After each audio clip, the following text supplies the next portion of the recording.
Guys, YouTube, how you doing? Chris Rod, Sun City Lawn Care. Welcome back to another video, another weekend. Happy Mother's Day to all the moms and dads that are moms and grandmas, everybody. Happy Mother's Day. I want to welcome you to our YouTube channel here in West Texas, and I want to welcome you to the world's ugliest lawn at this point in time. Okay, guys? Get you up to speed if you haven't been following along. What we were doing is simply transitioning from rye to Bermuda, and I was showing our local homeowners here in El Paso or wherever you're at what happens when you lay sod in the wintertime that has been overseeded with ryegrass and you're unable to spray it out because it's new sod, or you just choose, or you don't know how or which herbicide to use to spray out that ryegrass to transition back to Bermuda. So normally after we spray out the rye in the early part of February, we get a nice transition back to our Bermuda lawn. And I did not do that because, again, the point I've been trying to make in the little video series I've been making was how to mow it out, okay? And there was a good time where we got to the point where I didn't have any more ryegrass, which I don't. I didn't put down any pre-emergent, okay, because I was going to excavate all this, and I was going to sow some grass seed of 100% particular cultivar Bermuda. That way I knew 100% which Bermuda I have, because all I can tell you since I bought the house was that it is a hybrid.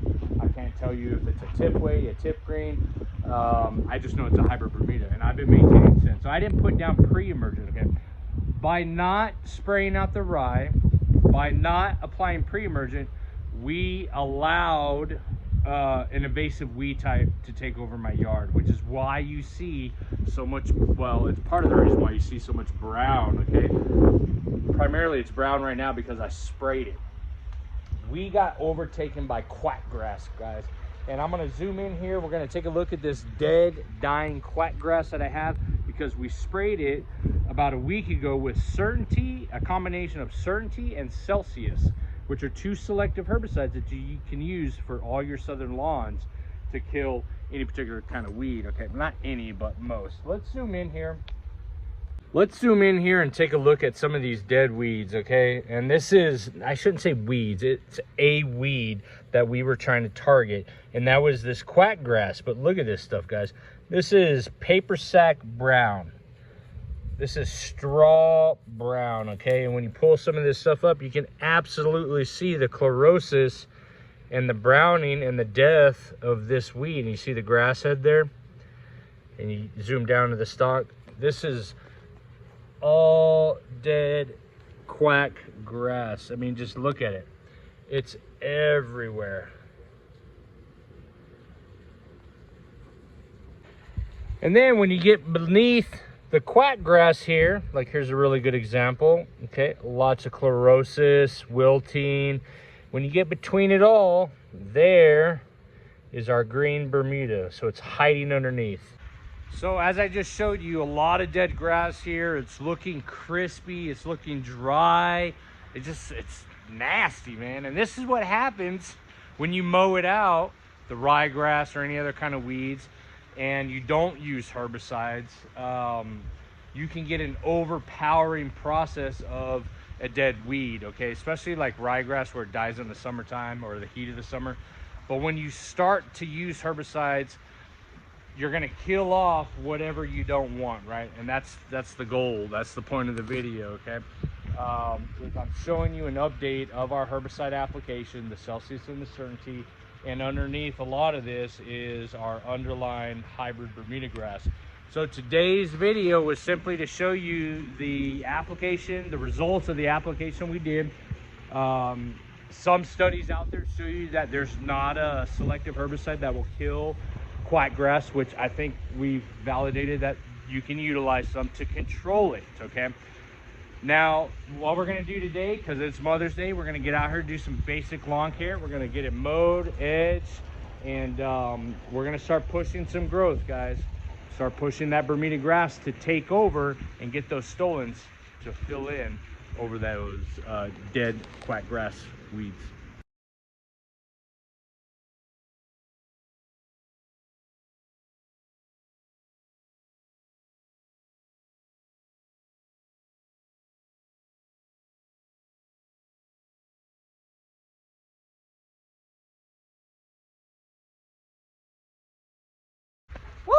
it's already transitioned, and I can see it now. I can visualize the dark green grass.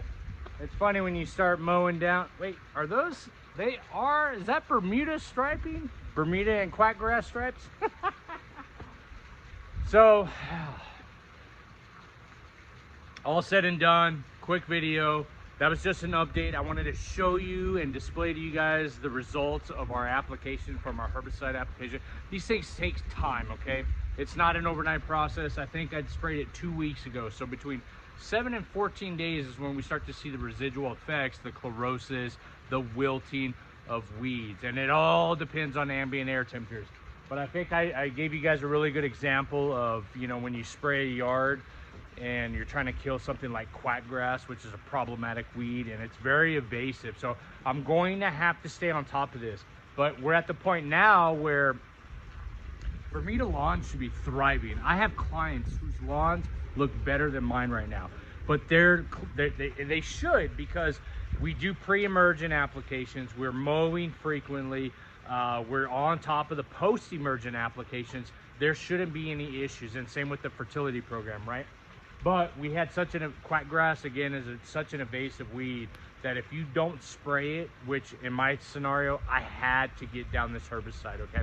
I was inevitably trying to teach you guys how to not spray a lawn for the rye Bermuda transition, and this is part of the process. You mow low, you mow frequent, you fertilize properly, and then you let the Bermuda take over. So that's our goal. That's what we're doing.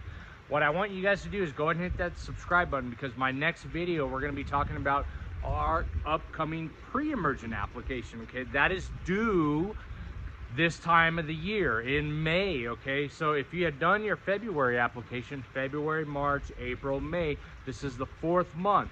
A lot of these pre-emergent applications, depending on your application rate, only have a 3 to 5 month residual.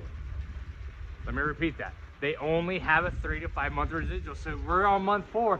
We got to start getting the products down. We're going to be talking about a particular pre-emergent that I do recommend. You can actually get this at the big box stores as well. Very affordable stuff. Y'all stay tuned. I'm going to finish wrapping this up. Y'all enjoy your Mother's Day. I appreciate you. If you got a comment about what we've been doing, or our process about mowing it out, or the herbicides that I've used to treat this quack grass, which also helps treat 75, 85. There's a lot of weeds that it takes care of and control. If you got any questions about that, give me a comment below. Tell your friends about this video. Let's share the knowledge, and keep growing that lawn, guys, because as you can see, I got a lot of work just like you guys.